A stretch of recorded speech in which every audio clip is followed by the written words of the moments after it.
நாம் கூடி வரும்பொழுதெல்லாம் கர்த்தர் நம்மோடு கூட இருக்கிறார். ஆமென். ஹல்லேலூயா. இன்றைக்கு ஒரு வசனத்தை நாம் தியானிக்கும்படியாக அப்போஸ்தலர் நடபடிகள் புஸ்தகம் 1ஆம் அதிகாரம், அப்போஸ்தலர் நடபடிகள் புஸ்தகம் 1ஆம் அதிகாரம் 5ஆம் வசனத்தை வாசிப்போம்.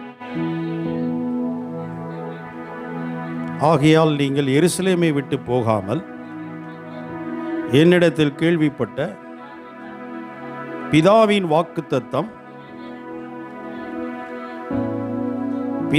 வாக்குத்தத்தம் நிறைவேற காத்திருங்கள் என்று கட்டளையிட்டார்.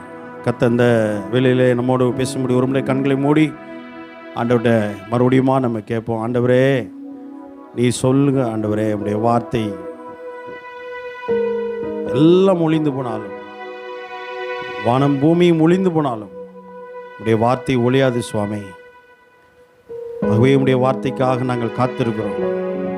எங்களோடு நீ பேசும் ஆண்டவரே. உடைய வார்த்தை ஜீவன் உள்ளது, உடைய வார்த்தை வல்லமை உள்ளது, உடைய வார்த்தை உயிர்ப்பிக்கக்கூடியது. ஆண்டவரே, அந்த ஜீவ வார்த்தைக்காய் நாங்கள் இப்பொழுது காத்திருக்கிறோம். ஹல்லேலூயா.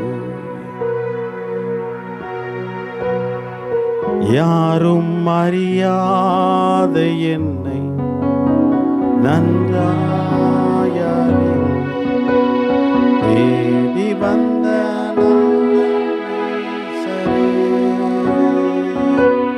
யாரும் நன்றாய் அறிந்து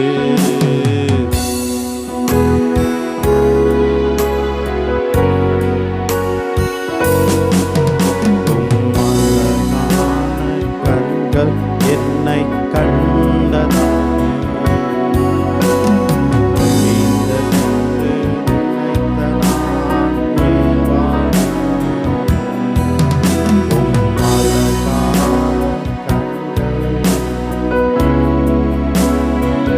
இயேசுவே, முடிந்ததென்று நினைத்த நான் உயிர் வாழ்கின்றேன். இஸ்ரவேலின் ஜெயபலமானவரே, பூமி எங்கும் உடைய கண்கள் உலாவிக் கொண்டிருக்கிறது. ஆண்டவரே, எவ்விடத்திலும் இருந்து நல்லோரையும் தீயோரையும் நீர் நோக்கி பார்க்கிறேன். உம்முடைய பார்வைக்கு மறைவான சிருஷ்டி ஒன்றுமில்லை. ஆண்டவரே, இருதயங்களையும் உள்ளந்திரியங்களையும் ஆராய்ந்திருக்கிற தேவன், எப்பொழுதும் ஆண்டவரே எங்களையும் உம்முடைய கண்கள் நோக்கி கொண்டிருக்கிறது. ஆண்டவரே, அன்றைக்கு ஆகார் உமக்கு பெயரிட்டது போல் நீர் எங்களை காண்கிற தேவன். இப்பொழுது உடைய வார்த்தைக்காக நாங்கள் காத்திருக்கிறோம். எங்களோடு கூட பேசுகிறோம். இந்த அடியாராக என்னை மறைத்து நான் சிறுக நீர் பெருக ஜெபிக்கிறேன். எல்லா மகிமையும் உண்டாகட்டும் இயேசுவின் நாமத்தில் பிதாவே. ஹல்லேலூயா. நம்ம எல்லாருக்கும் நன்றாக தெரிந்த ஒரு வேத பகுதி அப்போஸ்தலர் நடவடிக்கைகள் புஸ்தகம் 1ஆம் அதிகாரம் 5ஆம் வசனம். இன்னொரு முறை உங்களுக்காக நான் வாசிக்கிறேன். ஆகையால் நீங்கள் எருசலேமை விட்டு போகாமல் என்னிடத்தில் கேள்விப்பட்ட பிதாவின் வாக்குத்தத்தம் நிறைவேற காத்திருங்கள் என்று கட்டளையிட்டார். ஆண்டவர் இயேசு கிறிஸ்து இந்த பூமியிலே மரித்து அடக்கம் பண்ணப்பட்டு 3ஆம் நாள் உயிர் தெழுந்த பிற்பாடு சீஷர்களுக்கு அநேக முறை தரிசனமாகி அநேக காரியங்களை சொல்லி கொண்டு வந்தார். ஆனால் அவர்கள் பரமேறி போவதற்கு முன்பாக சொல்லப்பட்டதான ஒரு கட்டளையை தான் இங்கே நம்ம வாசிக்கிறோம். எத்தனையோ கட்டளைகள் வேதத்தில் உண்டு. சீஷர்களுக்கு ஆண்டவர் கடைசியாக கொடுத்த ஒரு கட்டளைகளிலே ஒரு வாக்குத்தத்தத்தை நினைப்பூட்டி அங்க சொல்லுகிறார். என்ன சொல்லுகிறார் என்றால், பிதாவின் வாக்குத்தத்தம் நிறைவேற காத்திருங்கள் என்று கட்டளையிட்டார். சீஷர்கள் எத்தனையோ முறை ஆண்டுடைய வார்த்தையை கேட்டாலும் அவர்கள் சில நேரங்களில் மாம்சத்தின்படி இருந்த நாட்களில் கீழ்ப்படியாமல் தான் இருந்தாங்க. ஆனால் இந்த இடத்தில் சொல்லப்பட்ட இந்த வாக்குத்தத்தத்துக்கு அவர்கள் கீழ்ப்படிந்தார்கள். அப்போ ஆண்டவர் சொன்ன உடனே என்ன செஞ்சாங்க அப்படின்னா, நீங்கள் கீழே வாசித்தீங்கன்னா தெரியும். அவர்கள் 12ஆம் வசனத்திலே, அப்பொழுது அவர்கள் எருசலேமுக்கு சமீபமாய் ஒரு நாள் பிரயாணத்தில் இருந்து ஒலிவமலை எண்ணப்பட்ட மலையிலிருந்து எருசலேமுக்கு திரும்பி போனார்கள். ஆண்டவர் சொன்னபடியே நீங்கள் எருசலேமை விட்டு போகாதீங்க அப்படின்னு சொல்றாரு. அப்படின்னா எதுக்கு போகாதீங்கன்னா, இவங்க மனசில் நிறைய காரியங்களை யோசித்துருக்குறாங்க. இனிமே எருசலேமில் இருக்க முடியாது. ஏன்னா எருசலேமில் இனி நமக்கு எதிரிகள் அதிகம், நம்மளை எதிர்ப்பவர்கள் அதிகமாக இருக்கிறார்கள், நமக்கு நிறைய தீமைகள் உண்டாக வாய்ப்பு இருக்கிறது. ஆகவே இந்த இடத்தை விட்டு நம்ம போய் விடலாம் என்று சொல்லி அவர்கள் நினைக்கிற ஒரு நினைவோடு இருந்ததை தேவன் பார்த்து சொல்கிறார், எருசலேமை விட்டு போகாது. சில இடங்களில் நீங்கள் வேதத்தில் பார்த்தீங்கன்னா ஆண்டவர் சில இடத்தை விட்டு போகவும் சொல்லுவார். அல்லேலூயா. உபாகமத்தில் பார்த்தீங்கன்னா நீங்கள் இந்த மலை அருகே தங்கி இருந்தது போதும், வடக்கே திரும்புங்கள் அப்படிங்கிறார். ஆமென். அல்லேலூயா. ஸ்தோத்திரம். ஆரம்ப நாட்களில் ஊழியத்தில் நாங்கள் ஒரு ஊரில் இங்கேயே இருந்துடலாம், பேசாமல் இங்கேயே இருந்துடலாம், இது நல்லா இருக்குது, சூப்பராக இருக்குது, இங்கே நமக்கு நிறைய ஆட்கள் இருக்கிறாங்க, நமக்கு நிறைய சப்போர்ட் பண்ணக்கூடிய ஆட்கள் இருக்கிறாங்க, விசாரிக்கிற ஆட்கள் இருக்கிறாங்க, இனி இங்கேயே இருந்துடலாம் நினைக்கும் போது இந்த வசனம் தான் எங்களுக்கு வந்துச்சு. நீங்கள் இந்த மலை அருகே தங்கி இருந்தது போதும், வடக்கே திரும்புங்கள். எப்படி இருக்கும்? ஸ்தோத்திரம். சில நேரம் நமக்கு எல்லாம் அப்படி ஆண்டவர் சொல்லி கேட்காம திரும்பி அங்கேயே இருந்தோம்னா ஆண்டவரே கலைச்சி விட்டுருவார். ஹல்லேலூயா, ஹல்லேலூயா. ஆபிரகாம்கிட்ட ஆண்டவர் சொன்னார், நீ இங்கே இருக்காத, இடத்தை காலி பண்ணி நீ போங்கிறார். ஆனா ஈசாக்கு இடத்துல ஆண்டவர் என்ன சொன்னார்னா, நீ எகிப்துக்கு போகாத, இங்க இரு அப்படிங்கிறார். ஆமென். ஹல்லேலூயா. நம்ம எங்க போகணும், எங்க இருக்கணும் அப்படிங்கிறது யார் சொல்லணும்? ஆண்டவர் சொல்லணும். ஏன்னா நம்முடைய வழிகளுக்கெல்லாம் அதிகாரி யார் தான்? ஆண்டவர் தான். ஆமென். இதே அப்போஸ்தலர் நடவடிக்கையில் ஒரு இடத்துல பவுல் அல்லாஹ் சொல்றாரு, நாம் குடியிருக்கும் எல்லைகளை அவர் குறித்திருக்கிறார் அப்படின்னு. நம்ம எங்க இருக்கணுங்கிறது யார் திட்டம் வச்சிருக்கிறார்? நீங்க தேவ திட்டத்தின் கீழ் இருந்தீங்க அப்படின்னா, இன்னொரு விதத்துல சொன்னார், தேவ சித்தத்துக்கு கீழே நீங்க இருந்தீங்கன்னா உங்களுக்கு அங்க பாதுகாப்பு இருக்கு, பராமரிப்பு இருக்கு, போஷிப்பு இருக்கும், வழி நடத்துதல் இருக்கும். அல்லேலூயா, அல்லேலூயா. சில நேரம் அந்த இடம் ரொம்ப பிரச்சனையா இருக்க, இனி இங்க இருக்க முடியாது, இடத்த காலி பண்ணிடலாம் நீங்க நினைக்கலாம். ஆனா ஒரு விஷயம் நீங்க என்ன செய்யணும்? ஆண்டவர்கிட்ட கேட்கணும். ஆமென். அல்லேலூயா. போலாமா? ஆண்டவர்கிட்ட நிறைய இடங்கள்ல தேவன்கிட்ட விசாரித்தார்கள் இருக்கு. அவர்கள் கர்த்தரிடத்தில் விசாரித்தார்கள். நிறைய நேரங்கள்ல நம்ம ஆண்டவர்கிட்ட விசாரிக்கணும். இல்லை உங்களுக்கு விசாரிக்க தெரியலன்னா உங்களுக்கு நியமிக்கப்பட்டிருக்கிற தேவ ஊழியர்களிடத்தில் விசாரிங்க. போலாமா, செய்யலாமா, இப்படி நினைத்து இருக்கிறோம், யோசிக்கிறோம். இங்கே சொல்லப்பட்டிருக்கிறது காத்திருங்கள். நம்ம என்ன செய்யறது இல்லைன்னா விசாரித்து என்ன சொல்றாருங்கிறது கேள்விப்படுற வரைக்கும் காத்திருக்க மனதில்லை, அவசரப்படுறோம். இந்த காலகட்டத்திலே இந்த உலகம் ரொம்ப அவசரமாக போயிட்டு இருக்கு, எல்லாம் ஃபாஸ்ட்டாக தான் விரும்புது. சாப்பாட்டில் கூட என்ன வந்துருச்சு? Fast food. அதனால தான் நீங்கள் எல்லாம் ஃபாஸ்ட்டாகவே போயிட்டு இருக்காங்க. ஒரு குறிப்பு சொல்லுது, பெரும்பாலான மரணங்கள் காலத்துக்கு முன்னாகவே ஏற்பட காரணம் உணவு தான் அப்படிங்கிற. அல்லேலூயா, அல்லேலூயா. ஆனால் ஆண்டவர் அநேக இடங்களில் ஆண்டவரே நீங்கள் பார்த்தீங்கன்னா ஆண்டவரே நிதானமாக செயல்படுறாரு. தேவன் ரொம்ப நிதானமாக செயல்படுவார். அவரே அவர் நிதானமாக இருக்கிறார் அப்படின்னா நம்ம எவ்வளோ நிதானமாக இருக்கணும். ஆமென். அல்லேலூயா. இங்கே ஆண்டவர் சொல்லுகிறதான ஒரு வார்த்தை, எருசலேமை விட்டு போகாமல் பிதாவின் வாக்குத்தத்தம் நிறைவேற காத்திருங்கள். கர்த்தர் என்ன சொல்றாரு அப்படின்னா, அந்த இடத்துல இருந்து வெயிட் பண்ணுங்க, காத்திருங்க. அப்போ ஆண்டவர் அவங்களை குறித்து ஒரு திட்டத்தை வச்சிருந்தாரு, ஒரு நோக்கம் இருக்கு, அவங்களுக்கு ஒரு வாக்குத்தத்தம் கொடுக்கிறார். பிதாவுடைய வாக்குத்தத்தம் உங்க வாழ்க்கையில நிறைவேறணும் அப்படின்னா அதுக்கு என்ன சொல்றாருன்னா, வெயிட் பண்ணு, காத்திரு, அவசரப்படாத, போகாத, இரு. எவ்வளவு நாள் தான் இங்க இருக்கிறது? எவ்வளவு காலம் தான் காத்திருக்கிறது? ஆமென். சவுலை குறித்து வேதத்தில் வாசிக்கிறோம், சாமுவேல் வேற தாமதித்த பொழுது சவுல் எழுந்து பலி செலுத்த ஆரம்பித்தான். அல்லேலூயா, அல்லேலூயா. கர்த்தருக்கு ஸ்தோத்திரம். அவனுடைய ராஜ்யபாரமே அதை விட்டு போயிடுச்சு. நிறைய வேதத்தில் நிறைய பேர் அவசரப்படுறாங்க, தேவனை முந்தி செயல்படக்கூடாது. ஆண்டவரே சிலர் முந்தி செயல்படுறாங்க. கர்த்தர் எல்லாத்துக்கும் ஒரு காலத்தை வச்சிருக்கிறார். நீங்கள் அப்போஸ்தலர் 17:31 வாசிங்க, அங்க என்ன சொல்லப்படுது பாருங்க. அப்போஸ்தலர் 17ஆம் அதிகாரம் 30. மேலும் ஒரு நாளை குறித்திருக்கிறார். போதும், தேவன் ஒரு நாளை குறிச்சிருக்கிறாரு. ஒவ்வொன்றுக்கும் ஒவ்வொரு காலம் உண்டு. தேவன் ஒரு நாளை குறித்திருக்கிறார். உங்க வாழ்க்கையில ஒரு நாளை வச்சிருக்கிறார். ஒரு வெற்றியின் நாள், விடுதலை நாள், மீட்பின் நாள், நீதி செய்கிற நாள். அல்லேலூயா. அல்லேலூயா. ஆண்டவர் உங்களுக்காக செயல்படக்கூடிய ஒரு நாள் இருக்கு. தேவன் ஒரு நாளை குறித்து இருக்கிறார். அந்த நாளுக்கு நீங்களும் நானும் என்ன செய்யணும்னா பொறுமையோடு காத்திருக்கணும். ஆமென். வாக்குத்தத்தம் பண்ணப்பட்டதை பெறும்படிக்கு பொறுமை உங்களுக்கு அவசியமாக இருக்கிறது அப்படின்லாம் வேதத்தில் என்ன செய்யப்பட்டிருக்கு, சொல்லப்பட்டிருக்கு. சில நேரம் நம்ம ரொம்ப தாமதப்படுத்தும் போது ஆண்டவர் பேசுவார், நீங்கள் எந்த மட்டும் அசதியா இருப்பீர்கள், வாக்குத்தத்தம் பண்ணப்பட்டதை பெறும்படிக்கு எந்த மட்டும் அசதியா இருப்பீர்கள் அப்படின்னு ஆண்டவர் யோசுவா மூலமா பேசினார். அவங்க ரொம்ப ஆண்டவர் சொல்றார், நீ உனக்கு பாலும் தேன் ஓடுகிற தேசத்தை தந்திருக்கிறேன், போய் சுதந்திரித்துக்கொள் அப்படின்னா இவங்க ரொம்ப டிலே பண்ணிக்கிட்டே இருந்தாங்க, தாமதப்படுத்திக்கிட்டே இருந்தாங்க. ஆண்டவர் லோத்துட்ட சொன்னார், நீ இந்த சமபூமியில நிக்காத, ஓடிப்போ. அவன் தாமதித்த பொழுது தேவ தூதர்கள் அவனுடைய கரங்களை பிடித்து அவனை வெளியே கொண்டு வந்தாங்க. ஆமென். சில நேரம் ஆண்டவர் துரிதப்படுத்துவார். ஆவியானவர் சீஷர்கள் சொன்ன அக்கறைக்கு போகும் வாருங்கள் என்று தேவன் என்ன செஞ்சார், அவர்களை துரிதப்படுத்தினார். நமக்கு தெரியணும், தேவன் இருனா இருக்கணும், போனா போகணும். ஆமென். சகை இடத்துல ஆண்டவர் சொல்லுகிறார், சீக்கிரம் இறங்கி வா, தாமதிக்காத. ஆமென். அப்ப தேவனோடு நம்ம இசைந்து நடக்கணும்.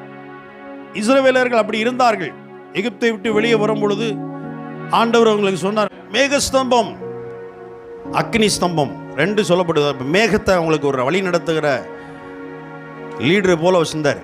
மேகம் நகருதா, என்ன செய்யுங்க. ஆமென். அல்லேலூயா. அவங்க மேகம் எப்படி இருக்கு நீங்க கண்டுபிடிக்கணும். அதை ஆண்டவர் இப்ப என்ன சொல்றாரு, சொல்றாரா கேட்டாங்க. யுத்தத்துக்கு போலாமா, யார் போனோம், முந்தி யார் போகணும் கேட்டாங்க. ஆண்டவரே யுத்தத்துக்கு யார் முந்தி போனோம்? கர்த்தர் சொன்ன யூதா எழுந்து புறப்படக்கணும். ஒருவேளை அவங்க ஆண்டவர்கிட்ட கேட்காம இருந்திருந்தா என்ன இருந்திருக்கும்? ஆண்டவர் சொல்றாரு, யாரை முன்னால போகணும்னு கூட சொல்றாரு. கிதியோன் இடத்துல சொல்றாரு, உன் கூட யார் வரணும்னு நான் குறிப்பேன். ஆமென். உன் கூட யாரெல்லாம் பாருங்க, எப்படிலாம் இருக்குன்னு பாருங்க.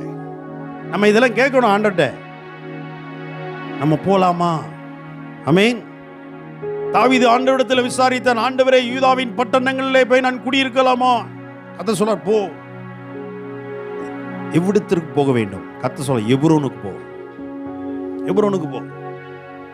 அல்லேலூயா. தேவனிடத்தில் நம்ம கேட்க பழகணும். இன்னொன்று நீங்க என்ன செய்யணும், இது மேல தேவனுடைய ஆலயத்துக்கு வர்றா நம்ம கர்த்தருடைய வார்த்தையை ரொம்ப ஷார்ப்பா கவனிக்கணும். நீங்க கர்த்தர் எப்போ நம்மகிட்ட பேசுவாரு, ஆமென், எப்போ பெதஸ்தால குளம் கலக்கப்படும் என்று எல்லாரும் என்ன செஞ்சுட்டு இருந்தாங்க, அப்படியே குளத்தை பார்த்துட்டு இருந்தாங்க. எப்பொழுது தேவ தூதன் வருவார் என்று தெரியாது. அதே போலதான் கர்த்தர் நம்மகிட்ட பேசுறாரு. ஒருவேளை பாடல் மூலமா பேசலாம், ஆராதனை மூலமா பேசலாம், சங்கீத பகுதி மூலமா பேசலாம், சின்ன பிள்ளைகள் வசனம் சொல்றது கூட நம்ம கூட பேசலாம். நம்ம எப்படி இருக்கணும், வெளிப்பா இருக்கணும். கர்த்தர் எப்போ பேசுறாருன்னு நமக்கு என்ன செய்யாது, தெரியாது. அல்லேலூயா. ஆண்டவர் சீஷர்களுக்கு கொடுக்கிற ஒரு வாக்குத்தத்தம், பிதாவின் வாக்குத்தத்தம் நிறைவேற காத்திருங்கள். அல்லேலூயா. இப்ப சிலர் காத்திருக்கிறது இல்லை, அவசரப்பட்டார்கள். வேதத்துல ஆண்டவர் ஆபிரகாமுக்கு ஒரு வாக்குத்தத்தம் கொடுத்தார், நான் உனக்கு ஒரு குமாரனை தருவேன். ஆபிரகாம் பொறுமையா இருந்தார். ஆனா சாராள் என்ன செய்தாள், அவசரப்பட்டாள். காலத்துக்கு முன்னே ஆகாரை திருமணம் செய்ய சொல்லி ஒரு குமாரனை பெற்றெடுத்தாள். அது பிரச்சனையை தான் முடிஞ்சது. தேவனை முந்தி செயல்பட்டா எல்லாம் எப்படிதான் இருக்கும், பிரச்சனை தான். இன்னைய வரைக்கும் பிரச்சனை தான் இருக்கு. இஸ்மவேலால என்ன ஆச்சு, மாம்சத்தின்படி நம்ம எந்த ஒரு காரியத்தை நம்ம செஞ்சோம் தான் சாகுற வரைக்கும் பிரச்சனை தான். அதான் சொல்ற, கர்த்தருடைய பிள்ளைகள் எப்போதுமே நம்ம மாம்சத்தின்படி செயல்படவே கூடாது, முடிவெடுக்காதீங்க. ஆண்டவர்கிட்ட கேட்கணும். நிறைய பேர் பார்க்குறோம், மாம்சத்துல முடிவெடுத்து சாகுற வரைக்கும் மாம்சத்துல பாடுதான். நம்மளை ஆண்டவர் இந்த பூமியில நம்ம இளைப்பாரி போனோம் அப்படின்னா கர்த்தர் உங்களுக்கு என்ன சொல்றாரோ அதை செய்யுங்க. அல்லேலூயா, அல்லேலூயா. ஆண்டவர் சொல்லுவார் என்ன செய்யணும், என்ன பண்ணணும், எல்லாம் அவர் ஆல்ரெடி எல்லாமே திட்டம் பண்ணி வச்சுட்டார். நீங்க என்ன செய்யணும்னா காத்திருக்க வேண்டும். சீஷர்கள் ஆண்டவர் சொல்றாரு, பிதாவின் வாக்குத்தத்தம் நிறைவேற காத்திருங்கள். ஒன்று ஜெபத்துல நம்ம காத்திருக்கணும். இப்ப அவங்களுக்கு சீஷர்களுக்கு அதான் சொன்னார், பிதாவின் வாக்குத்தத்தத்தை நிறைவேற ஆண்டவர் சொன்னார், நீங்க எருசலேமை விட்டு போகாமல் நீங்கள் காத்திருங்கள் அப்படின்றார். ஆமென். அல்லேலூயா, அல்லேலூயா. அதை காத்திருக்கிறதுல ரெண்டு விதம் இருக்கு. ஒன்னா வெயிட் பண்ணணும், இன்னொன்று ஜெபத்தில் காத்திருக்கணும், இன்னொன்று விசுவாசத்தோடு காத்திருக்கணும், நம்பிக்கையோடு காத்திருக்கணும். இப்படி நிறைய விதம் இருக்கு. மோசையை குறித்து ஆண்டவர் ஒரு திட்டம் வச்சிருந்தாரு. இவனை கொண்டு தான் இஸ்ரவேலர்களை வெளியே கொண்டு வரணும். ஆனால் ஆண்டவர் நியமித்த நாட்களுக்கு முன்பாகவே மோசே மாம்சத்தில் செயல்பட்டான். அதுவும் பிரச்சனையாக தாச்சு. அவன் நினைச்சான் நம்ம ஒருத்தனை கொன்று, ஒரு எகிப்தியனை கொன்று மண்ணில் புதைத்து போட்டால் இஸ்ரவேலர்கள் எல்லாரும் நம்மளை நம்ப ஆரம்பிப்பாங்க, நம்ம அவங்களுக்கு தலைவனாகலாம் நினைச்சான். ஆனால் அங்கே காரியம் ரொம்ப மோசமாக முடிஞ்சுது. அவன் எகிப்தை விட்டு ஓடினான் மீதியா தேசத்துக்கு. அல்லேலூயா. 40 வருஷம் கழிச்சு ஆண்டவர் மறுபடியும் அவனை கொண்டு வர்றார். பார்த்தீங்களா, ஆண்டவர் ஒரு நாளை வச்சிருக்கிறார். சியோனுக்கு தயவு செய்யும் காலமும் குறித்த நேரமும் வந்தது. யோசித்து பாருங்க, எல்லாத்துக்கும் ஒரு நேரம் இருக்கு. நம்ம விசுவாசத்தோடு நம்பிக்கையோடு காத்திருக்கணும் ஆண்டவருக்கு. ஆண்டவர் அந்த நேரம் வரும் பொழுது அதை யாரால என்ன செய்ய முடியாது, தடுக்க முடியாது. கர்த்தர் உங்களுக்குன்னு வச்சிருந்தாரு, உங்களுக்குன்னு நியமிச்சிருந்தாரு, உங்களுக்குன்னு தீர்மானம் பண்ணியிருந்தாரு அப்படின்னா எந்த மனுஷனாலும் எந்த சக்தியால் என்ன செய்ய முடியாது, தடை பண்ண முடியாது. அல்லேலூயா. இஸ்ரவேலர்கள் எகிப்தில் 430 வருஷம் அந்த நாள் நிறைவேறின பொழுது, 430 வருஷ நாள் முடிவடைந்த பொழுது கர்த்தர் அவங்களை அதிலிருந்து வெளியே கொண்டு வர்றாரு. அல்லேலூயா. உங்களை கர்த்தர் அந்த எகிப்து என்னும் அந்த இருப்பு காலவாயிலிருந்து வெளியே கொண்டு வரக்கூடிய ஒரு நாள் இருக்கிறது. அல்லேலூயா, அல்லேலூயா. சீஷர்களுடைய வாழ்க்கையிலே கர்த்தர் சொன்ன முக்கியமான கட்டளையில் ஒன்று, பிதாவின் வாக்குத்தத்தம் நிறைவேற காத்திருங்கள். இப்ப சீஷர்கள் அதுக்கு கீழ்ப்படிந்து எருசலேமிலே போய் அவர்கள் என்ன செய்தார்கள், காத்திருந்தார்கள். பிதாவின் வாக்குத்தத்தம் என்ன என்பதை அவர்களுக்கு அப்போ தெரியல. ஆனால் பெந்தெகோஸ்தே என்னும் நாள் வந்த பொழுது பிதாவின் வாக்குத்தத்தம், அல்லேலூயா, அவங்க போயிருந்த அந்த 50வது நாளிலே தேவ வாக்குத்தத்தம் அவங்க வாழ்க்கையில் என்ன செய்ய ஆரம்பிச்சது, நிறைவேற ஆரம்பிச்சது. ஆண்டவர் சில நேரம் பார்ப்பார் நமக்கு. இப்ப ஈசாக்கு இடத்துல சொன்னார், நான் சொல்ற இடத்துல இருந்தாரு, நீ எகிப்துக்கு போகாமல் கேராரியிலே குடியிரு. அவன் ஆண்டவர் சொன்ன வார்த்தைக்கு கீழ்ப்படிந்து கேராரியிலே குடியிருந்தான் என்று சொல்லப்பட்டிருக்கிறது. ஆண்டவர் அவனை பிளஸ் பண்ண ஆரம்பிச்சார். நம்ம கீழ்ப்படியும் பொழுதுதான் ஆண்டவர் நம்மளை இன்னும் உயர்த்துவார். நம்ம கீழ்ப்படுகிறோம், நல்ல விஷயம். இன்னும் ஆவியானவருக்கு எங்கெங்க எந்தெந்த விஷயத்தில் கீழ்ப்படியணும் கேளுங்க, ஆண்டவர்கிட்டே கேளுங்க. இன்னும் எங்கெல்லாம் நான் கீழ்ப்படியணும் ஆண்டவரே, எதுக்கெல்லாம் கீழ்ப்படியணும் ஆண்டவரே, ஆண்டவர்கிட்ட கேட்கணும். எங்க கீழ்ப்படியாம இருக்கிறேன், இன்னும் எந்த விஷயத்துல உங்களுக்கு ஒப்பு கொடுக்காம இருக்கிறேன், இன்னும் என்னிடத்துல எந்த விஷயத்தை அர்ப்பணிக்காம இருக்கிறேன். சில நேரம் நான் நம்மகிட்ட சரியான ஒரு அர்ப்பணிப்பை தேவன் எதிர்பார்ப்பார். அந்த அர்ப்பணிப்பு நிறைவேறும் பொழுதுதான், அந்த ஒப்பு கொடுத்தல் நிறைவேறும் பொழுது நம்ம வாழ்க்கையில் அற்புதங்கள் நடக்க ஆரம்பிக்கும். ஆமென், ஹல்லேலூயா. அன்னால் ஒரு அர்ப்பணிப்பு செய்தால் கர்த்தர் அதுக்காக வெயிட் பண்ணிட்டு இருந்தார். அந்த அர்ப்பணிப்பு நிறைவேறின உடனே கர்த்தர் அவருடைய வாழ்க்கையில சொல்லப்பட்டிருக்கு, அன்னாலை கர்த்தர் என்ன செய்தாராம், நினைவு கூர்ந்தார். அல்லேலூயா, அல்லேலூயா, சோத்திரம். நிறைய நேரம் நான் யோசிப்பேன், ஒருவேளை நம்ம இங்கே இன்னும் கர்த்தர் எந்த விஷயத்தில் நம்மளை அர்ப்பணிக்க எதிர்பார்க்கிறார், ஒப்பு கொடுக்க எதிர்பார்க்கிறார், இன்னும் எந்த காரியத்தில் கீழ்ப்படிய எதிர்பார்க்கிறார். தேவன் ஆசீர்வாதத்தின் தேவன், ஆசீர்வாதத்தின் ஊற்று காரணர் அவர் தான். அவர் நம்மளை ஆசீர்வாதமா இருக்குன்னு தான் அவர் விரும்புகிறாரு. இஸ்ரவேலை ஆசீர்வதிப்பதே கர்த்தருக்கு பிரியம். இப்ப ஏன் ஆண்டவர் நம்மளை ஆசீர்வதிக்க முடியாதபடி தடை அங்க இல்லை, என்றதா இருக்கு. அப்ப நான் எங்க எந்த விஷயத்துல இன்னும் என்ன கர்த்தர் எதிர்பார்க்கிறாருங்கிறத நம்ம என்ன செய்யணும், ஒன்று நம்மளை ஆராய்ஞ்சு பார்க்கணும். ஒன்றுமே தெரியலையா, கர்த்தர்ட்டே கேளுங்க. அல்லேலூயா, அல்லேலூயா. கர்த்தரிடத்திலே கேட்க வேண்டும். கர்த்தர் நீங்க இங்க வருவீங்க, ஆண்டவர் உங்களோட பேசுவார். ஆண்டவர் ஊழியக்காரர் மூலமா பேசுவார். நீங்க எந்தெந்த விஷயத்துல இன்னும் அர்ப்பணிக்கணும், ஒப்பு கொடுக்கணும், கீழ்ப்படியணும். உங்க வாழ்க்கையில செழிப்பை நீங்க பார்க்கணும்னா 2 விஷயம். ஒன்று பைபிள் ரீடிங், இன்னொன்று கர்த்தருக்கு கொடுக்கிறது. இந்த 2 உங்க வாழ்க்கையில் இருந்துச்சுன்னா நீங்க செழிப்பீங்க. அல்லேலூயா. கர்த்தருக்கு கொடுக்கிறது சும்மா இல்லை. கர்த்தருக்கு நீங்க கொடுக்கும் பொழுது, அப்படி ஊழியத்துக்கு நான் கொடுக்கும் பொழுது கர்த்தர் எங்க என்ன செய்யறாரு. ஆமென். ஆபிரகாமுக்கு ஆண்டவர் சொன்னார், நான் உனக்கு பலன் அளிக்கிறவராக இருக்கிறேன். ஆபிரகாம் போய் எல்லாத்தையும் சகலத்தை திருப்பி கொண்டு வந்து மெல்கிசேதேக்கு தசமமாக கொடுத்தான். கர்த்தர் சொன்னார், நான் உனக்கு பலன் அளிக்கிறவராக இருக்கிறேன். கர்த்தருடைய பலனை நீங்க பார்க்கணும்னா என்ன செய்யறோம், உங்க பெருக்கத்துக்கு காரணம் தான், உங்க செழிப்புக்கு காரணம் தான். விதைக்கிறவனுக்கு விதையையும், அப்படித்தான் பைபிள் சொல்லுது. விதைக்கிறவனுக்கு தான் கர்த்தர் செய்யறாரு, விதையையும். ஆமென், அல்லேலூயா. அப்ப பிதாவின் வாக்குத்தத்தம் என்ன? நீங்கள் அதே யோவேல் புஸ்தகம், யோவேல் தீர்க்கதரிசியின் புஸ்தகம் 2ஆம் அதிகாரம் 28ஆம் வசனத்தை வாசிங்க.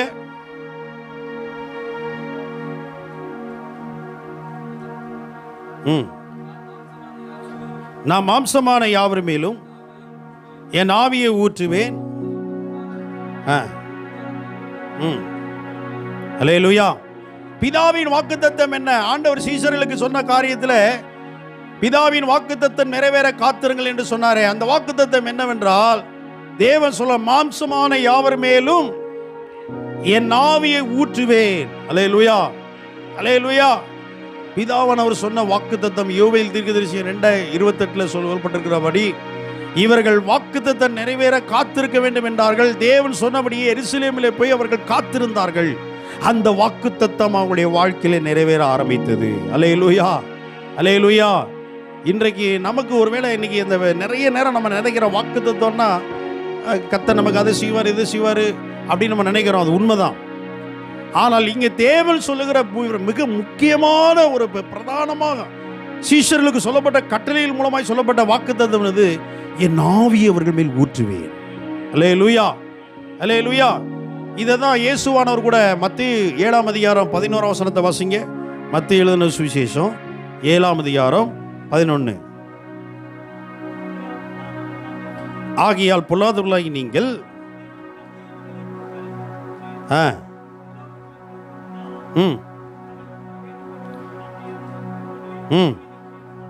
இப்போ இங்க மத்தேயு எழுதுகிறார், தம்மிடத்தில் வேண்டிக் கொள்கிறவர்களுக்கு பிதா கொடுப்பது எது என்றால் நன்மையானதை கொடுப்பது அதிக நிச்சயம். ஆனா லூக்கா இதே வசனத்தை எப்படி எழுதுறான்னு பாருங்க. லூக்கா 11:13. பொல்லாதவர்களாய் நீங்கள்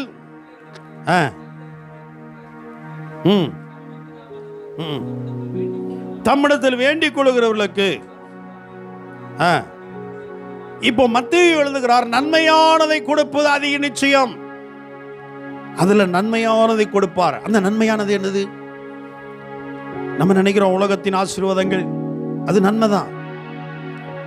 ஆனால் பிதா குறிப்பிட்டு சொல்லுகிற ஒரு காரியம், தம்மிடத்தில் வேண்டிக் கொள்கிறவர்களுக்கு நன்மையானது என்னது? பரிசுத்த ஆவியானவர். அல்லேலூயா. தம்மிடத்தில் வேண்டிக் கொள்கிறவர்களுக்கு பரிசுத்த ஆவியை கொடுப்பது அதிக நிச்சயம் அல்லவா? அப்படின்னா என்ன தெரியுமா? இந்த உலகத்துல நீங்க நன்மையா நினைக்கிற எல்லாவற்றை காட்டிலும் நமக்கு தேவன் தர விரும்புகிற மிக முக்கியமான காரியங்கள் ஒன்று அவருடைய பரிசுத்த ஆவியானவர். அல்லேலூயா. ஏன்னா அந்த ஆவியானவர் வந்துட்டார் அப்படின்னா, நீங்க பழைய ஏற்பாடுலையும் சரி புதிய ஏற்பாடுலையும் சரி, ஆசீர்வாதமான மழையை உங்க மேல் ஊற்றுவேன் அப்படிங்கிறாரு பழைய ஏற்பாடுல. இன்னொரு இடத்துல சொல்றாரு, உன்னதத்திலிருந்து ஆவி ஊற்றப்படும் மட்டும் அது அப்படித்தான் இருக்கும். ஆனால் ஆவி ஊற்றப்படும் பொழுது வனாந்தரம் வயல்வெளியாகும், காடானது செழிப்பா மாறும்.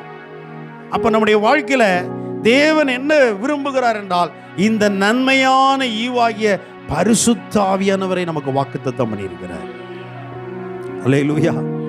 இன்னைக்கு நம்ம பரிசுத்த ஆவியை பெற்றிருக்கிறோமா? பெற்றிருக்கிறோம். ஆனா என்ன தெரியுமா? இதுல நம்ம திருப்தி அடையுது.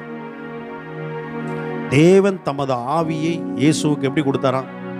அளவில்லாமல் கொடுத்திருந்தார். நம்மளாம் எப்படி தெரியுமா? மேலோட்டம் நுனி புல்ல மேய்ஞ்சாங்கன்னு சொல்லுவாங்க பார்த்தீங்களா? அதை மாதிரி தான் இன்னைக்கு திருப்தி அடைஞ்சிருந்தோம். ஆனால் தேவன் என்ன சில கணுக்கால் அளவில் திருப்தி அடைஞ்சிருந்தோம். சிலர் முழங்கால் அளவில் திருப்தி அடைஞ்சிருந்தாங்க, சிலர் இடுப்பு அளவில் திருப்தி அடைஞ்சிருந்தாங்க.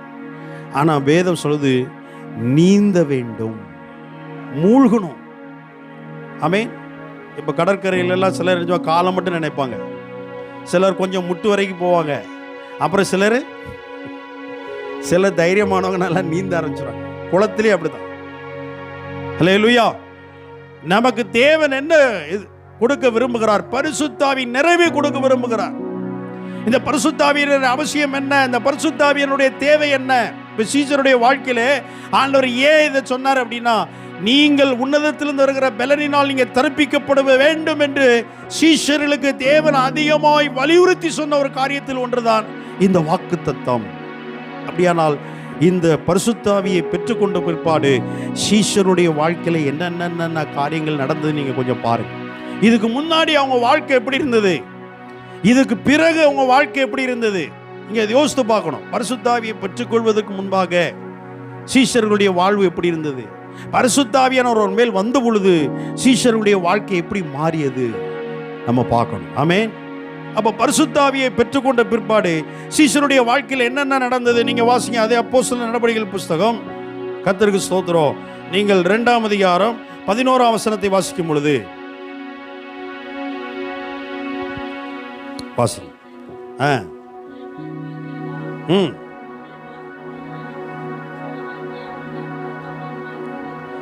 இவர்கள் தேவனுடைய மகத்துவங்களை பேச கேட்கிறோமே என்றார்கள். அல்லேலூயா. பரிசுத்தாவிய ஒரு மனிதர் மேல் வரும்பொழுது என்ன நடக்கும் அப்படின்னா, முதல்ல பேச்சில் மாற்றம் வரும். ஆமென். அல்லேலூயா. அங்க சொல், இவர்கள் தேவனுடைய மகத்துவங்களை பேசுகிறார்களே. என்ன வருது? இந்த பேச்சு இருக்கு பார்த்தீங்களா, இன்னும் சில பேருக்கு என்ன செய்யல மாறல. ஆனா ஒருத்தனை பேச வச்சே கண்டுபிடிச்சிடலாம். ஒரு 10 நிமிஷம் சிலர் கம்பெனிலாம், நீங்க பெரிய பெரிய கம்பெனி எல்லாம் நீங்க போனீங்கன்னா முதல்ல நம்மளை தான் பேச வைப்பான். அவன் நம்மளை பேச வச்சே கண்டுபிடிச்சிருவான் நம்ம என்ன அப்படின்னு. அல்லேலூயா. சீஷர்கள் பேசும்பொழுது இயேசு சொன்னார், நீங்கள் இன்னும் ஆவி உடையவர்கள் என்று அவர்கள் அறிஞ்சு சொன்னார். அவர்கள் சொல்லுகிறார்கள், ஆண்டவரே இந்த பட்டணத்தில் நம்மளை ஏற்றுக்கொள்ளவில்லை, ஆகவே எலியா வானத்திலிருந்து அக்கினி இறக்கினது போல நாங்களும் அக்கினி இறக்க நீர் சித்தமா, உங்களுக்கு சம்மதமா? நான் நினைக்கிறேன் விட்டுருக்கணும் ஆண்டவர், சரி நீங்க இறக்குங்க பார்ப்போம் அப்படின்னு. சீஷர்கள் என்ன செஞ்சாங்க? ஆண்டவர் எலியா வானத்திலிருந்து அக்கினி இறக்குனது போல நாங்களும் என்ன செய்யணும்? அப்படி அப்போ ஷேர் பண்ணீங்க, அக்கினி இறக்குங்க பார்ப்போம் அப்படின்னு இருக்கணும். எப்படி இருந்திருக்கும்?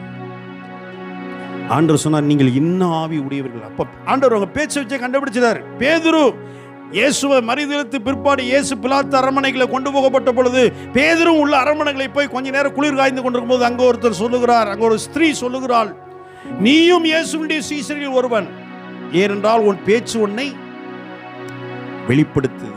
நீ இயேசுவின் சீஷன். எதை கண்டுபிடிச்சாங்க? எதை வச்சு கண்டுபிடிச்சாங்க?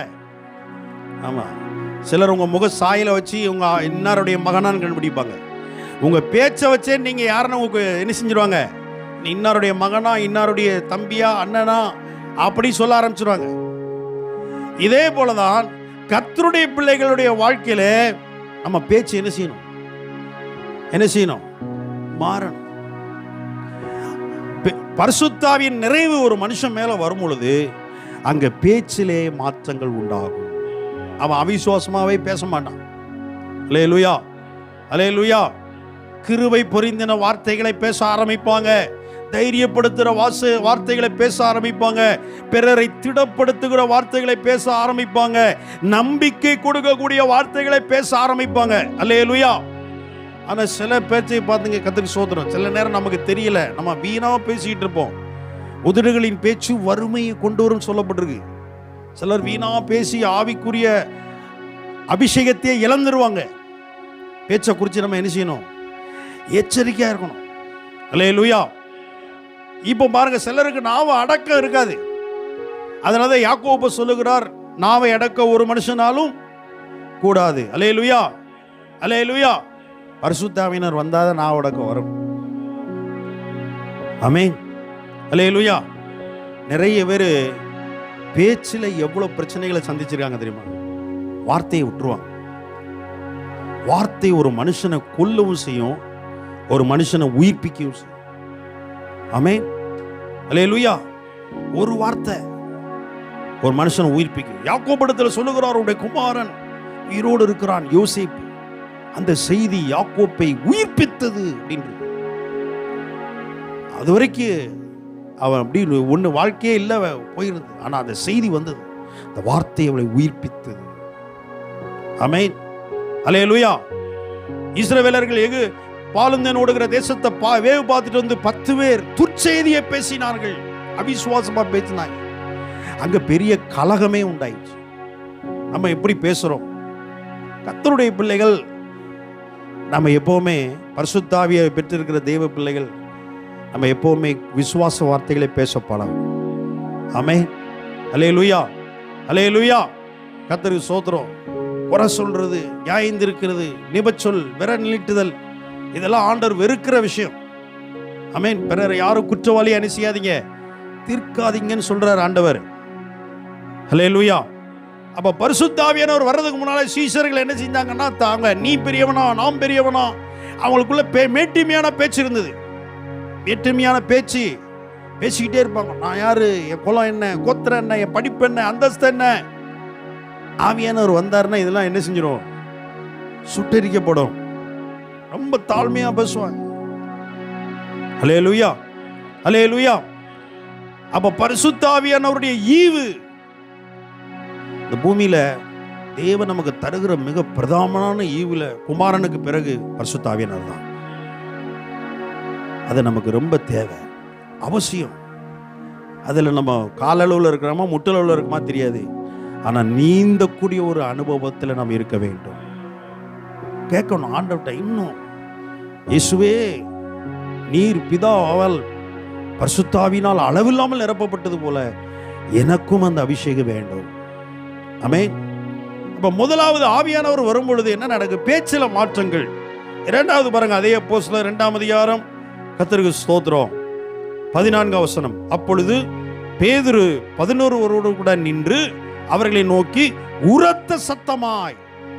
இரண்டாவது ஆவியானவர் வரும்பொழுது என்ன வருது, தைரியம் வருது, பயம் நீக்கப்படுகிறது. இதுவரைக்கும் சீஷர்கள் எப்படி இருந்தாங்க, பயத்தோடு இருந்தார்கள், பேச மாட்டாங்க. தைரியமா இப்ப சாட்சியிட ஆரம்பிச்சிட்டாங்க. அல்லேலூயா, அல்லேலூயா. அவர்கள் பாருங்க, அங்க தேவனுடைய மகத்துவங்களை பேச கேட்கும் பொழுது இவங்க மதுபானம் அருந்தியதால் தான் இப்படி உளர்றாங்க அப்படின்னு சொன்னாங்க. அந்த இடத்துல பேதுரு எழுந்து நின்று 11 பேரோடு கூட நின்று பேதுரு உரத்த சத்தமாய். இதுவரைக்கும் பேதுரு பேசினது உண்டா? பேதுரு ஒளிந்து கொண்டவன், மறுதலித்தவன், பின்வாங்கி போனவன், பேச தைரியம் கிடையாது. ஆனா இப்ப தைரியமா நிக்கிறான். தேவன் தம்முடைய பிள்ளைகளுக்கு பயத்தின் ஆவியை கூடாமல் பலமும் அன்பும் தெளிந்த புத்தியும் உள்ள ஆவியை கொடுக்கிறார். பரிசுத்த ஆவியானவர் வந்தாதான் நமக்கு ஒரு தெளிவு வரும்.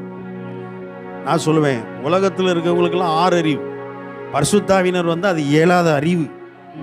ஆமென். அல்லேலூயா. உண்மைதாங்க. 7வது அறிவு ஒரு மனுஷனுக்கு அப்படின்னா பரிசுத்த ஆவி ஹோலி ஸ்பிரிட்டுடைய நிறைவு ஒருத்தன் இருந்துச்சுன்னா அது 7வது அறிவு. சகலத்தையும் அறிவு, அந்த அபிஷேகமே சகலத்தையும் குறித்து உங்களுக்கு என்ன செய்யும், போதிக்கும். அல்லேலூயா, அல்லேலூயா. சகலத்தையும் அவர்கள் அறிந்து கொள்வார்கள், தெரிஞ்சிரும். அவங்க ஆவியிலே அதை கண்டுபிடிச்சிருவாங்க. இது என்ன ஆவி, என்ன லிஸ்ட்ல இருக்கு, இது என்ன இதுல போயிட்டு இருக்கு. அவங்க ரொம்ப எல்லாம் சிலர் பார்த்தாலே கண்டுபிடிச்சிருவாங்க. தேவனுடைய ஆவியில நிறைந்திருக்கும் பொழுது இந்த அனுபவத்தை நாம் பெற்றுக்கொள்வோம். அல்லேலூயா. பரிசுத்த ஆவியானவர் வரும்போது நமக்கு தைரியம் வரும், பயம் நீக்கப்படுகிறது. நீங்க பாருங்க, நிறைய பேர் பயத்தோடு, கர்த்தருடைய பிள்ளைகள் தான் பயத்தோடு இருக்காங்க. எதுக்கு எடுத்தாலும் பயம்தான்.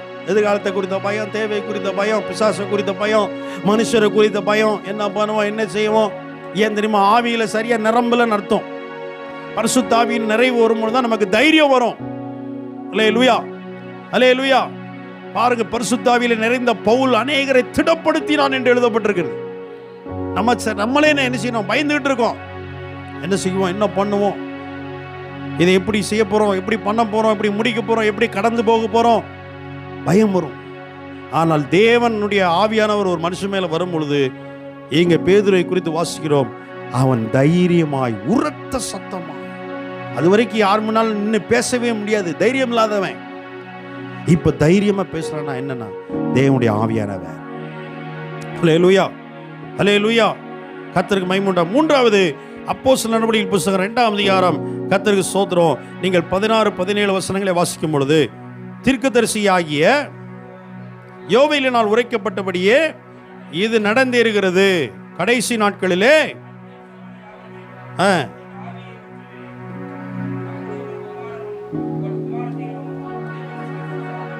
அல்லேலூயா. மூன்றாவது சீஷர்களுக்குள்ள வெளிப்பாடு வருகிறது. பரிசுத்த ஆவியானவர் வரும்போது என்ன நடக்கும் அப்படின்னா, பாருங்க, முன்பு தீர்க்கதரிசி யோவேலினால் உரைக்கப்பட்டதை பேதுரு சொல்றாரு. அன்னைக்கு ஆண்டவர் சொன்னார் வெளிப்பாடு. பரிசுத்த ஆவியானவர் வரும்பொழுது நமக்கு என்ன கிடைக்கிறது, என்ன கிடைக்கிறது? வெளிப்பாடு. இன்னைக்கு நமக்கு ஒன்றுமே வெளிப்பட முடியல. வசனம் எது, வசனத்தின் விளக்கம் தெரியலை.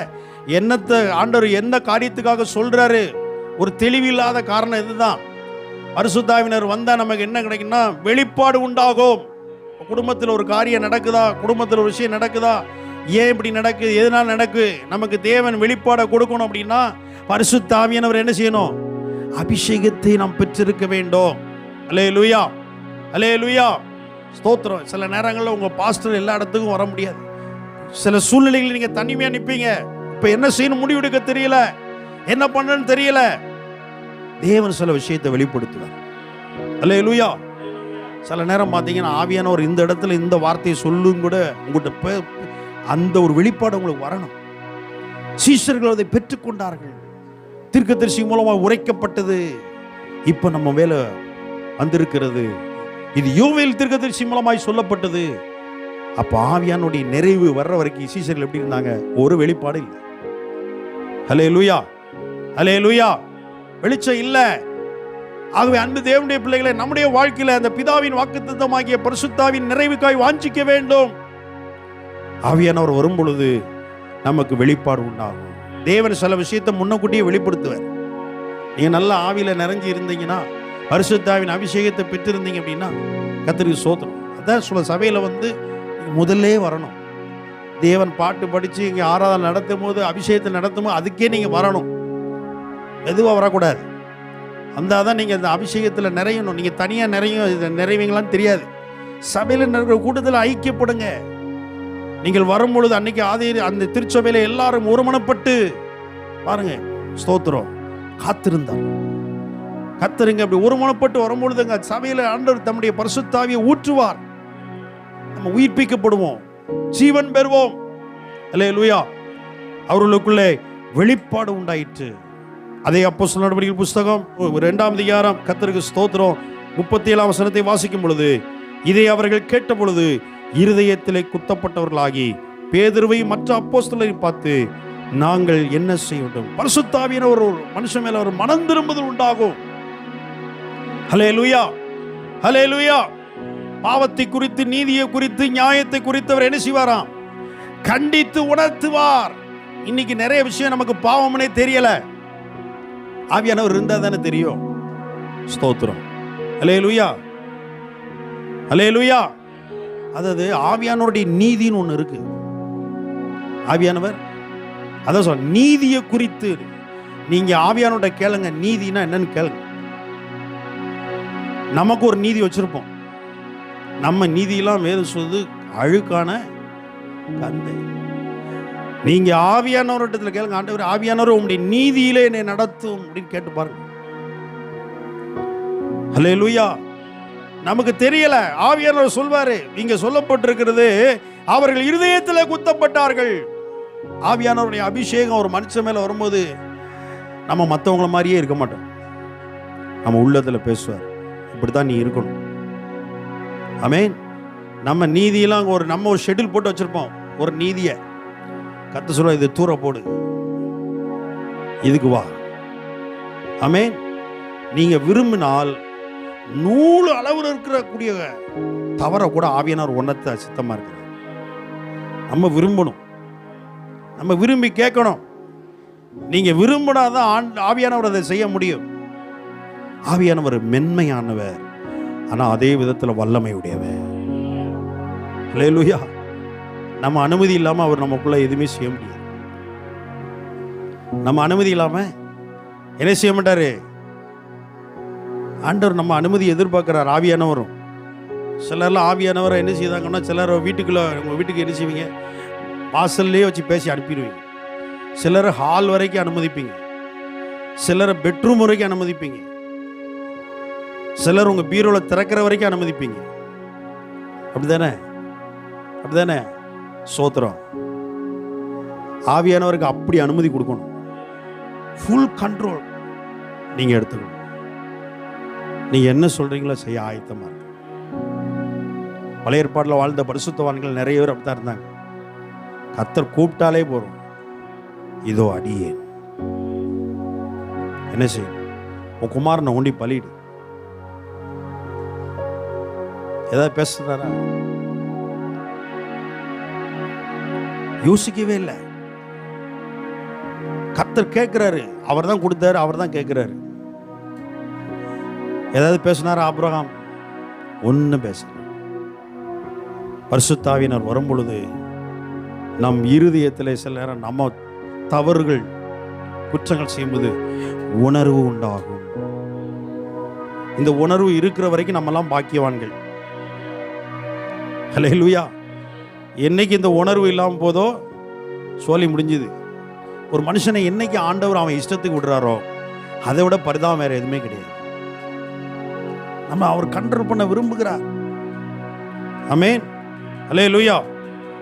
அடுத்து பாருங்க, ஆவியானவர் வரும் பொழுது ஆவியின் நிறைவை பெற்றுக்கொண்ட சீஷருடைய வாழ்க்கையிலே அப்போஸ்தலர் 2ஆம் அதிகாரம் 42ஆம் வசனத்தை வாசிக்கும் பொழுது, அவர்கள் அப்போஸ்தலருடைய உபதேசத்திலும் அந்யோன்யத்திலும் அற்பம்பக்குதலிலும் ஜெபத்திலும் உறுதியாய் தரித்திருந்தார்கள். சீஷர்கள் இதுக்கு முன்னால் எப்படி இருந்தது? ஜெப வாழ்க்கை கிடையாது. ஆண்டவர் இயேசு கேட்டார், 1 மணி நேரமாவது விழித்திருக்க கூடாதா? ஜெபமே இல்லை. ஜெபம் இல்லாதனாலதான் எதிர்ப்புகள் வரும்போது நிக்க முடியல. ஸ்ட்ரென்த் இல்லை, உன்னதத்தில் இருக்கிற பலனும் இல்லை. மறுதலிச்சிட்டாங்க, பின்வாங்கி போயிட்டாங்க, பலன் இல்லை.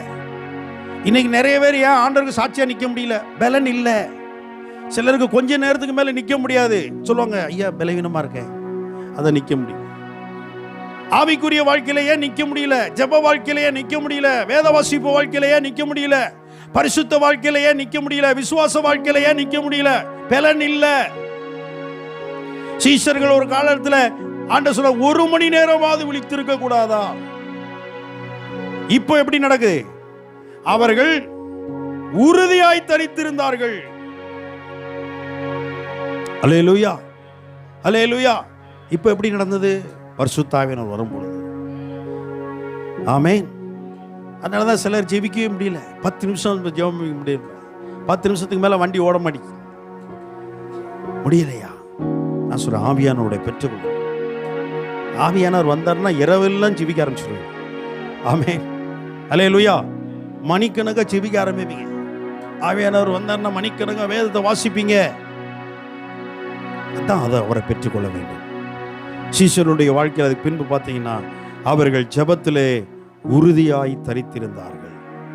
6வதாக அப்போஸ்தலர் நடவடிக்கைகள் புத்தகம் 3ஆம் அதிகாரம்.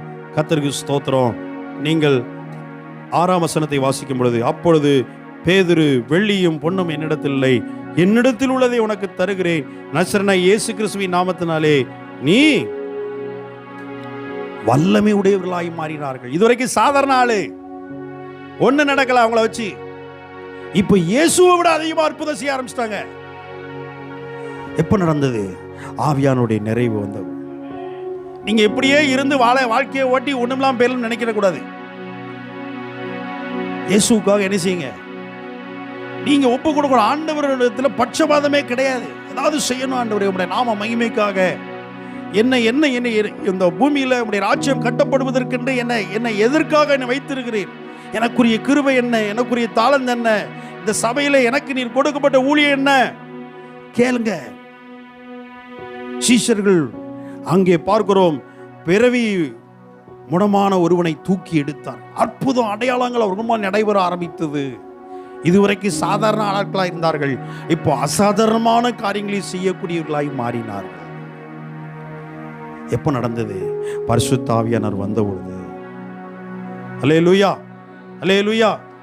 நீங்க வேதத்தை நல்லா வாசித்து பாருங்க. எங்கெல்லாம் பரிசுத்த ஆவியானவர் நிறைவு யார் மேலாம் இருக்கோ அவங்களாம் சாதாரண ஆளாவே இல்லை. அவங்களாம் இயற்கைக்கு அப்பாற்பட்ட நபர்களாய் நடந்து போகும்போது அற்புதம் நடக்குது. அவர்கள் மேல் இருந்த உருமாறுகளை எடுத்துக்கொண்டு வியாதிஸ்தர்கள் மேல் போடுகிறார்கள்.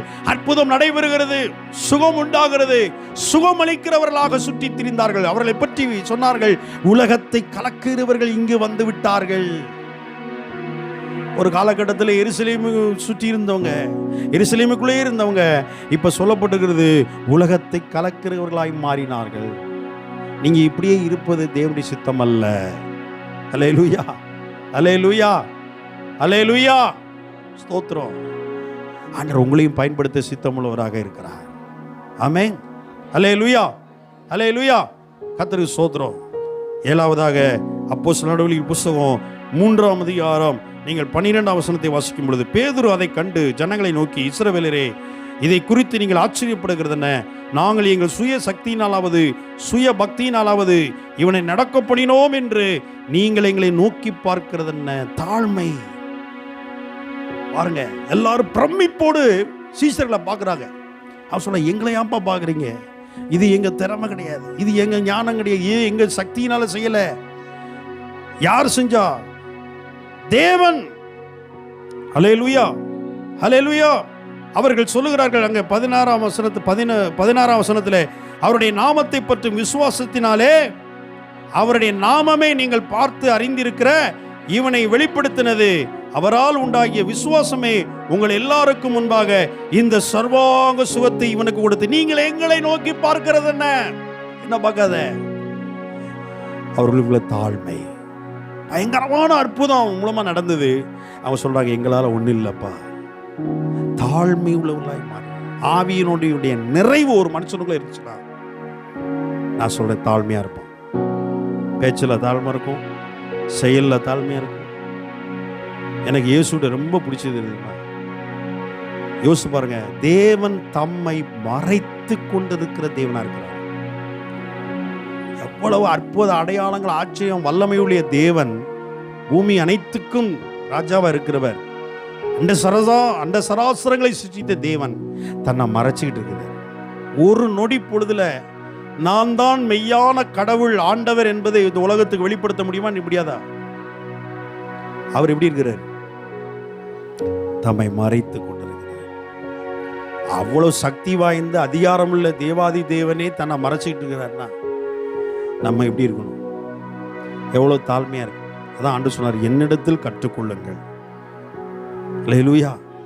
இன்னும் பரிசுத்த ஆவியானவர் வந்த பிற்பாடு சீஷருடைய வாழ்க்கையில நடைபெற்ற மாற்றங்களை நீங்கள் பார்ப்பீர்களானால், ஆண்டவர் அவர்கள் மூலமாய் பயங்கரமான காரியங்களை செய்ய ஆரம்பிக்கிறார். அதான் சொன்னார், பிதாவின் வாக்குத்தத்தம் நிறைவேற காத்திருங்கள். இன்றைக்கு அந்த வாக்குத்தத்தம் பண்ணப்பட்ட பரிசுத்த ஆவியை உங்களுக்கும் தேவன் கொடுக்க சித்தமுள்ளவராக இருக்கிறார். எல்லாரும் கண்களை மூடலாமா? ஹல்லேலூயா. ஒருவேளை நீங்க பரிசுத்த ஆவியை பெற்றிருக்கலாம், ஆனால் இதில் திருப்தி அடையாதீங்க. அன்னைக்கு எலியா சொன்னது, எலியாவிடத்தில் எலிசா கேட்டான், உம்மிடத்தில் இருக்கிற ஆவியின் வரங்கள் எனக்கு இன்னும் இரட்டிப்பாய் வேண்டும், இன்னும் இரட்டிப்பா வேணும். ஆண்டவர்ட்ட ஒரு விஷயம் கேளுங்க. ஹல்லேலூயா. வேற எது மேல இல்லாத ஒரு தாகம், எது மேல இல்லாத ஒரு ஏக்கம், எது மேல இல்லாத ஒரு தவிப்பு, ஆண்டவர்ட்ட சொல்லுங்க, ஆண்டவரே உம்முடைய ஆவியினால் என்னை இன்னும் நிரப்பும். அப்படி பரிசுத்த ஆவியினர் வரும் பொழுது அவர்கள் ஸ்தோத்திரம், அப்படி பேச்சில் மாற்றங்கள் உண்டானது. பரிசுத்த ஆவியானவர் வரும் பொழுது அவர்கள் தைரியம் அடைந்தார்கள். பரிசுத்த ஆவியானவர் மேல் வந்த பொழுது அவர்கள் கர்த்தருக்கு ஸ்தோத்திரம், அவர்களுக்கு வெளிப்பாடு உண்டாயிற்று, தீர்க்க தரிசனம் உரைக்க ஆரம்பித்தார்கள். பரிசுத்த ஆவியானவர் வரும் பொழுது அன்பு தேவனுடைய பிள்ளைகளே, அவருடைய வாழ்க்கையில ஜெபிக்கிறவர்களாய் மாறினார்கள். ஹல்லேலூயா. பரிசுத்த ஆவியானவர் வரும் பொழுது அவர்கள் இருதயத்திலே குத்தப்பட்டார்கள், ஒப்பு கொடுத்தார்கள், அர்ப்பணித்தார்கள். ஹல்லேலூயா. பரிசுத்த ஆவியானவர் வரும் பொழுதுதான் அங்க தாழ்மை உண்டாகிறது. இன்னைக்கு கேளுங்க, ஆண்டவரே எங்களையும் மாம்சமான யாவர் மேலே என் ஆவியை ஊற்றுவேன்னு சொல்லி வாக்கு பண்ணின இந்த பிதாவின் வாக்குத்தத்தம் ஆண்டவரே இன்றைக்கு எங்களிலே நிறைவேறட்டும், எங்களிலே நிறைவேறட்டும்ப்பா, எங்கள் குடும்பங்களிலே நிறைவேறட்டும், எங்கள் பிள்ளைகளிடத்தில் நிறைவேறட்டும். உம்முடைய ஆவி எனக்கு வேண்டும் அப்பா, இன்னும் அளவில்லாமல் எங்களுக்கு கொடுங்கப்பா. இன்னும் உடைய பரிசுத்த ஆவியின் நிறைவுக்காக கேளுங்க, ஆண்டவர்கிட்ட கேளுங்க, உண்மையாய் கேளுங்க. ஹல்லேலூயா. வசனத்தை கேட்ட யாவர் மேலும் அவர் தம்முடைய ஆவியை பொழிந்தள்ளினார் என்று எழுதப்பட்டிருக்கிறது. கேளுங்க, எது மேல ஆண்டவரே பிதா நமக்கு கொடுக்கிற பிரதானமான ஈவுகளில் ஒன்று பரிசுத்த ஆவியானவர். எனக்கு அந்த அபிஷேகம் வேண்டும் அப்பா. இயேசுவே, இயேசுவே, பிதாவானவர் உம்மை அளவில்லாமல் நிரப்பினது போல என்னை நிரப்பும் அப்பா, என்னை நிரப்பும் ஆண்டவரே. ஆண்டவரே உமக்கு ஸ்தோத்திரம், ஆண்டவரே ஸ்தோத்திரம் அப்பா. உம்முடைய ஆவியின் நிறைவுக்காய் ஜெபிக்கிறேன். கேளுங்க, கேளுங்க ஆண்டவர்கிட்ட. தாகமுள்ளவர் மேல் தண்ணீரை ஊற்றுவேன் என்று சொன்னாரே. பரிசுத்த ஆவியை தருவதற்கு தேவன் நம்முடைய எதிர்பார்க்க ஒன்றே ஒண்ணுதான், தாகத்தோடு கேளுங்க. தாகமுள்ளவர் மேல் தண்ணீரை ஊற்றுவேன்னு சொன்னாரே. எப்படி எலியா மேலே இருந்த அபிஷேகத்தின் மேல் எலிசா தாகம் எடுத்தாலோ அதே போல ஒரு தாகம். ஆண்டவரே உமக்கு ஸ்தோத்திரம். For prayer contact Pastor J. Kumar, El Shaddai Ministries, 9500252586 Surandai.